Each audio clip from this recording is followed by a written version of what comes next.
ಅಲೆಮಾರಿಗಳು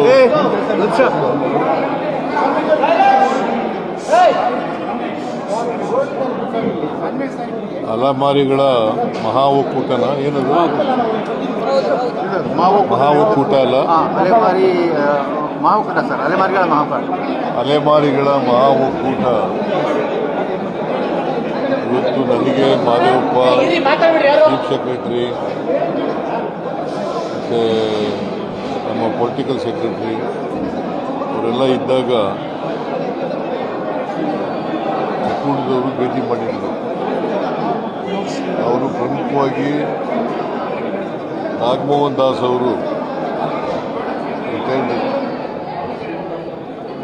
judge of the Karnataka high court,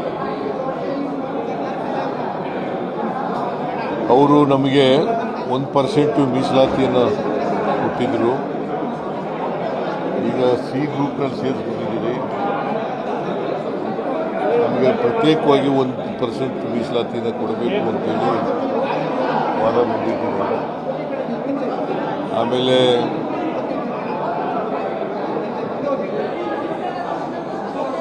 ಅಭಿವೃದ್ಧಿ ನಿಗಮ ಮಾಡಬೇಕು ಅಂತ ಇನ್ನೊಂದು ಭಾಳ ಮುಖ್ಯವಾಗಿ.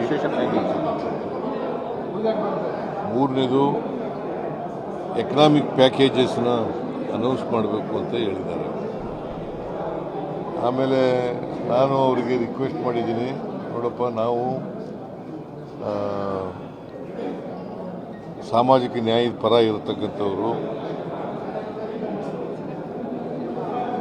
ನಿಮಗೆ 1% ಕೊಡಲಿಕ್ಕೆ ಯಾವ ಥರ ಮಾಡಬೇಕು ಅನ್ನೋದ್ರ ಬಗ್ಗೆ ಲಾ ಡಿಪಾರ್ಟ್ಮೆಂಟ್ನವ್ರ ಜೊತೆಯಲ್ಲಿ ಮತ್ತು ತಜ್ಞರ ಜೊತೆಯಲ್ಲಿ ಮಾತಾಡಿ ತೀರ್ಮಾನ ಮಾಡ್ತೀವಿ, ನಮ್ಮ ಮೇಲೆ ವಿಶ್ವಾಸ ಇಡಿ ಅಂತ ಹೇಳಿದ್ದೀವಿ.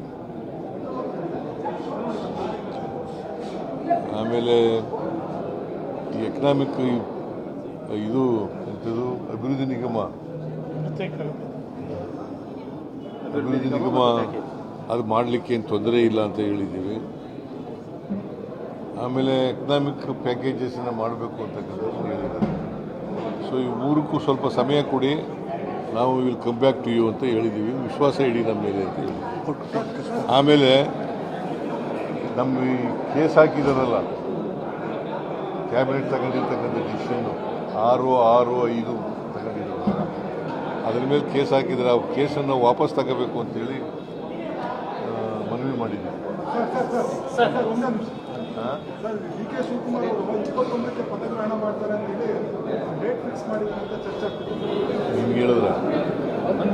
ನಿಮ್ಗೆ ಹೇಳಿದ್ರೇನೆ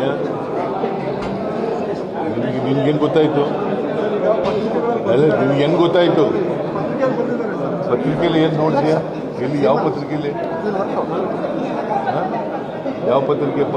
ನಾನು ನೋಡ್ದಿರೋ ಪತ್ರಿಕೆ ನಾನು ಎಲ್ಲ ಪತ್ರಿಕೆನೂ ಓದ್ತೀನಿ, ಎಲ್ಲೂ ನೋಡಿಲ್ಲ. ಮೈಸೂರು ಸರ್, ಬೆಂಗಳೂರು ಗುಂಡಿ ಸರ್ ಬೆಂಗಳೂರು ಗುಂಡಿದೊಂದು ಸರ್ ರಸ್ತೆ ಗುಂಡಿ ಡೆಡ್ ಲೈನ್ ಇತ್ತು ಸರ್. ಬನ್ನಿ ವಿಶೇಷ ಬರ ಸರ್, ಇದೆ ಸರ್.